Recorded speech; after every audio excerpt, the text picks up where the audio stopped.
Hey guys, Gaming Off the Grid here, and woo-wee! We just finished off Mega Man 11, and this game is an absolute frickin' grind. Spoiler alert, if you don't like spoilers, leave now, because we're going to dive deep into Capcom's latest. And we're drinking a beer by Exile. Today we're drinking the Blackberry Bohemian. It's a sour beer. Alright, make sure if you're new to the channel, you smash that subscribe button and ring that bell icon so you never miss an upload. And as always, sit back, relax, pour yourself a beer if you care to, and stay tuned for this episode of Gaming Off the Grid.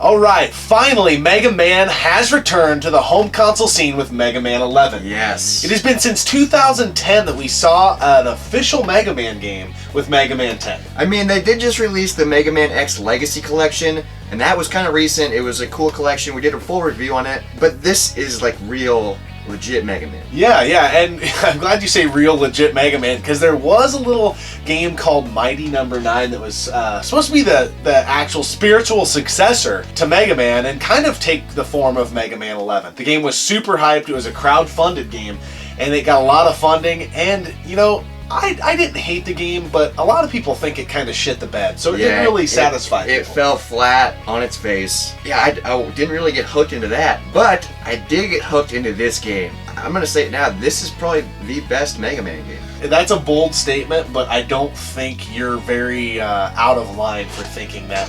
It was worth the wait for them to put this time into this game. I think it was really impressive. Yeah, it turned out really cool. And I like too how they switched the style, because Mega Man 10 was more like a 16-bit style game, and this is like a modern, really cool looking. It's just, the visuals in this game look incredible. Yeah, this game did a great job, or Capcom did a great job, with straddling that line, I feel like, between nostalgia, but also breathing a breath of fresh air into a franchise that quite honestly really needed it.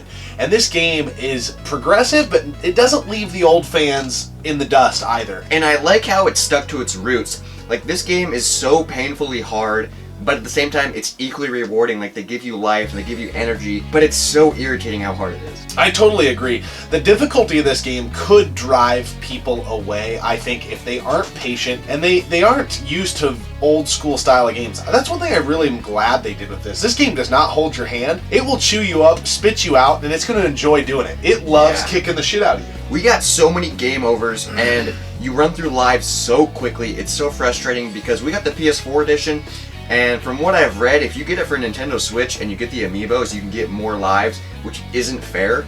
I mean, it is fair. We have a Nintendo Switch, so why are we complaining? But we didn't have one when we pre-ordered the game. Yes, absolutely. We noticed that we got progressively better at the game, and each subsequent level almost felt easier as we unlocked new abilities and new characters and things like that. But the difficulty is right on par with the rest of the Mega Man franchise. This game is hard as hell. It is, but it's so sweet how when you beat a boss, you get a new upgrade and a new ability, and you can collect them, and the further you get in the game, the more abilities you have, so it gets kind of easier, and you kind of learn what you're looking for and what you're doing. Because the first time I played this in the demo, because we did a demo review of this, it kicked our ass. We couldn't even beat the first level. Yeah, it was really tough. Let's jump in and talk about the content, level design, basically the overall deep dive into what is Mega Man 11. Oh, this game is so brilliant. The platforming is so fluid. It runs so smoothly, and there's no frame rate issues, which is really cool because there's a lot going on. Oh yeah, the screen action sometimes, there's things blowing up everywhere. I didn't notice any dips. So. No, I didn't either, and I love games like this because I'm a huge fan of shmups. With those types of games, you have to pay attention to everywhere on the screen and look for bullets coming in this way, and like, it's very similar to a shmup, which I love. Yeah, they did a really good job. The level design overall, I think, is really neat because every stage is a vastly different feel and atmosphere and aesthetic than the stage that preceded it. Yeah, it's really cool because every time we get to a new stage, we were like, oh, this is so sweet looking. Like, it's way different. I mean, it's still like in the Mega Man art style, but it's just like a different vibe and like a different aesthetic, like you said. It's just so cool. Yeah, very, very much so. And For the most part, the enemies kind of differ too. There are some that keep repeating themselves, but every level brings a new type of a baddie, if you will, that really, and some of them are just infuriating. Yeah, there's a couple that we're just like, nope, not dealing with you, and jump over and run away as fast as you can because they're so irritating. And some of them are so strong, like we could not beat them. One thing about the game that I would say was a little bit of a letdown, and I don't want to make it sound horrible, but the music of the game, it's not quite as catchy as some of the old Mega Man stuff. It's not horrible. Yeah, it's not bad, but it doesn't stick out to you. It's enjoyable while you're playing it, but it's nothing to take home to your mom. Yeah, it's not one of those platformers that you're going to be whistling the music to it years down the line because it's just imprinted in your brain forever type of thing. And the other thing about the game that, I don't know, some people might like it. I think the cutscene situation, some of them seemed a little long and drawn out, especially the intro one. And I don't know how much value they add to the game. And quite frankly, I think they almost seem overacted. They zig and zag between being kind of childish and over the top and kind of poor voice acting. And it's just, they all felt like they were way too long. And I was like, man, I just want to play the game. I just want to platform. I know they're trying to tell a story, and it's story-based. But with platformers and stuff, I don't really care about the story. I mean, I do a little bit, but I just want to play the game. I don't want to sit there and be like, blah, blah, blah, blah, blah. Yeah, well, once you kind of know the point, the game tells the story. And I think that this game does a great job of telling its own story.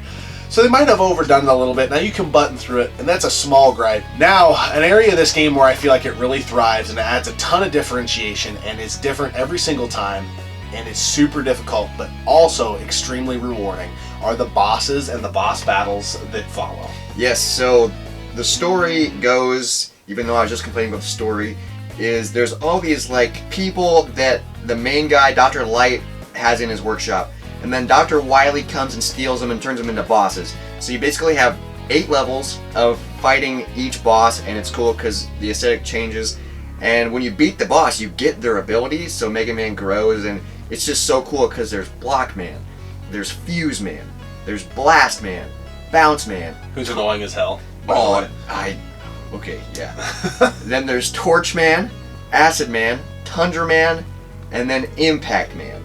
And some of the bosses are harder than others. Block Man took us the longest to beat. I don't know if that's because it was the first level we played and we didn't have any abilities, but he was a bitch. Yeah, and I think he probably was the hardest one. He evolves a couple different times, and a lot of them are more of straight through. So he would like kind of change, and his life meter would go back up. He did that 3 times, which was so annoying. The other bosses, we would just knock him down and we would win. Yeah. But with Blockman, but we eventually figured out the pattern, and all the bosses had a pattern. Some of them were crazy hard, and we were just button mashing trying to get through them, and we did. I love how there was like different tiers of bosses, and when you plug in the game, there's like a map of them, so you can play them in different orders, which is really cool. It's not a linear game. Yeah, absolutely. So yeah, you kind of get to pick your own path. But as you get to learning the game, you know, you're going to want to choose wisely because certain abilities make it easier to defeat different bosses.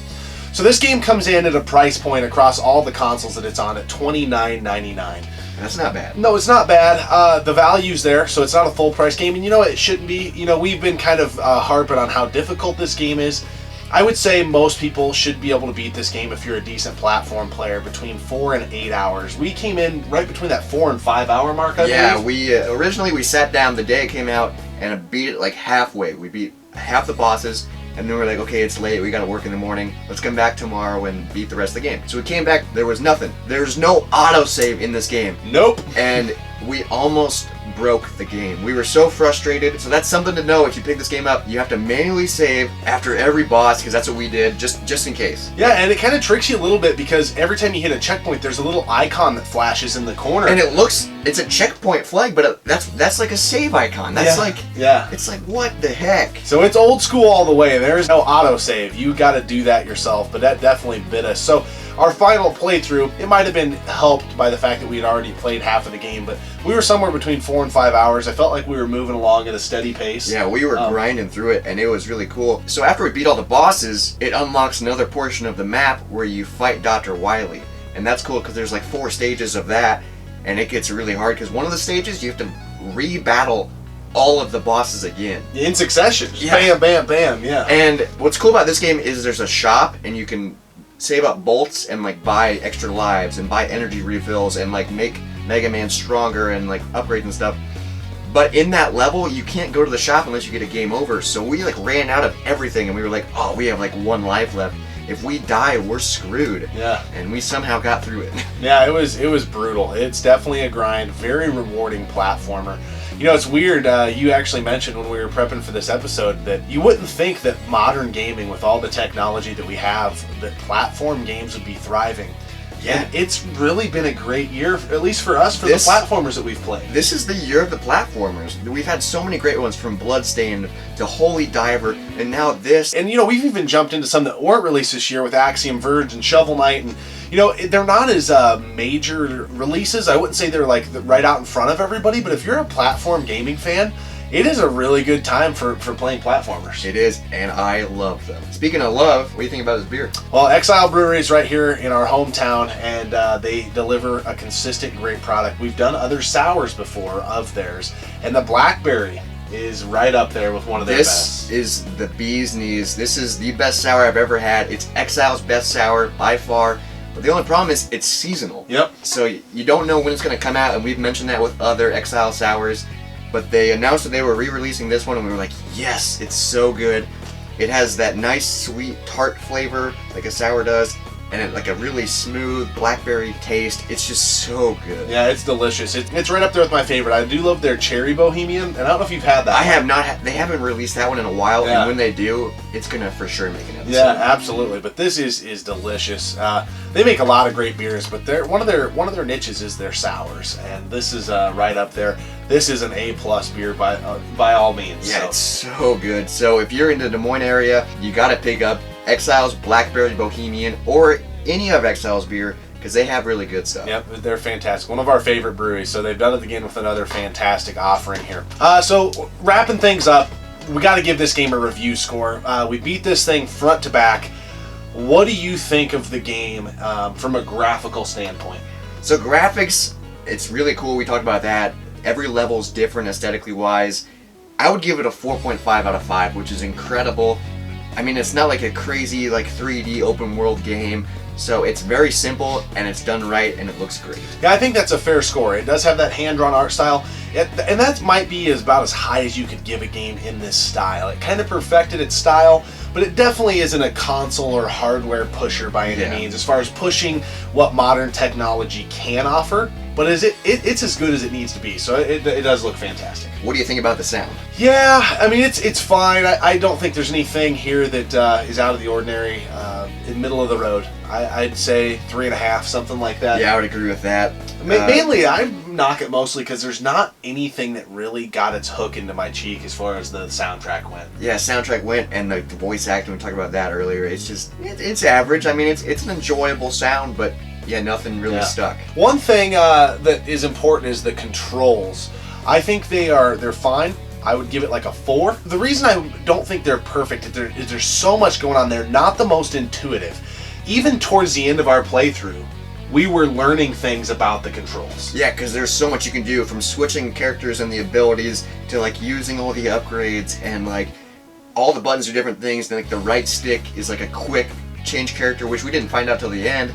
So it's, I mean, we could have probably looked in the controls and been like, okay, this does this. Yeah. But we're learn as we go type of people. Absolutely. Just jump right in that sucker. So they could have been better, but for this type of game, they're all right. Okay, so what do you think about this game as far as replay value? This is where I think the game kind of lacks, because once you beat it, it's kind of over. I mean, you can go back and speedrun it, which we'll probably do eventually, or you can play it on a different difficulty. There is like 8 different save slots, so you can have multiple games. But the satisfaction of beating it, I don't want to play it again. Yeah, I mean, I don't know that this is a huge knock on the game, but a lot of platformers don't have a ton of replay value. Yeah. Aside from speedrunning, they do have an online leaderboard they've added to the game where you can keep track of various ways of playing the game, so you can try getting through the game without using an attack, and try getting through the game, you know, a speed run, and various things like that. Yeah, least amount of jumps, and that's kind of cool, because it makes, once you beat the game, you can do those. So it has somewhat of replay value. I'd give it like a 3 out of 5. Yeah, I think Nice that's fair. I mean, I don't think you're gonna, once you beat this game, because it's such a grind, it's such an ass-kicking game, that you're gonna want to jump right back into the lion's den and try taking it out again, because it is, it shaved a couple years off our lives for sure. Yeah, it is. So let me do some quick math right now. that makes this game an overall score of about 3.75 out of 5. That's not bad. That's a pretty decent score. Yeah, back to you made the comment at the beginning. I don't know that I'm entirely in that boat with you, but this has got to be in the discussion for one of the best Mega Man games ever made. There are some games, you know, on Super Nintendo that just because of nostalgia and things, I'm not ready to give up on that. Yeah. But I am really thoroughly surprised that Capcom put forth such a great effort with this title. Yeah, and this game hooked me. Like, other Mega Man games are fun, but they didn't, like, hook me.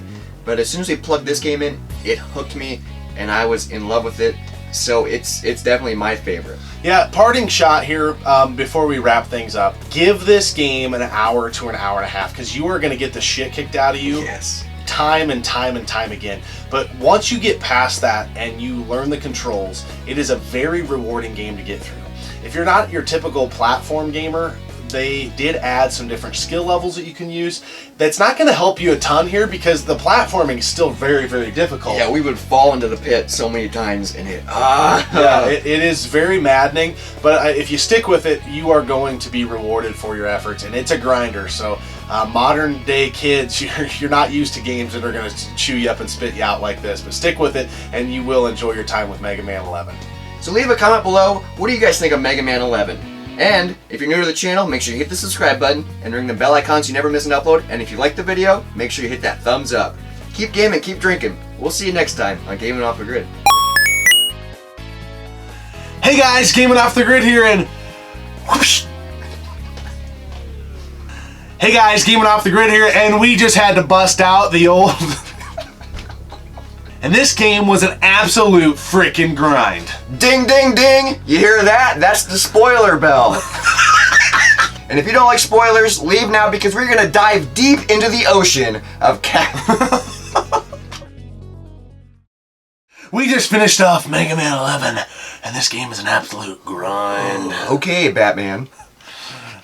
Where is he? Where's Mega Man? Where is she? Where's Mega Man? Where is she?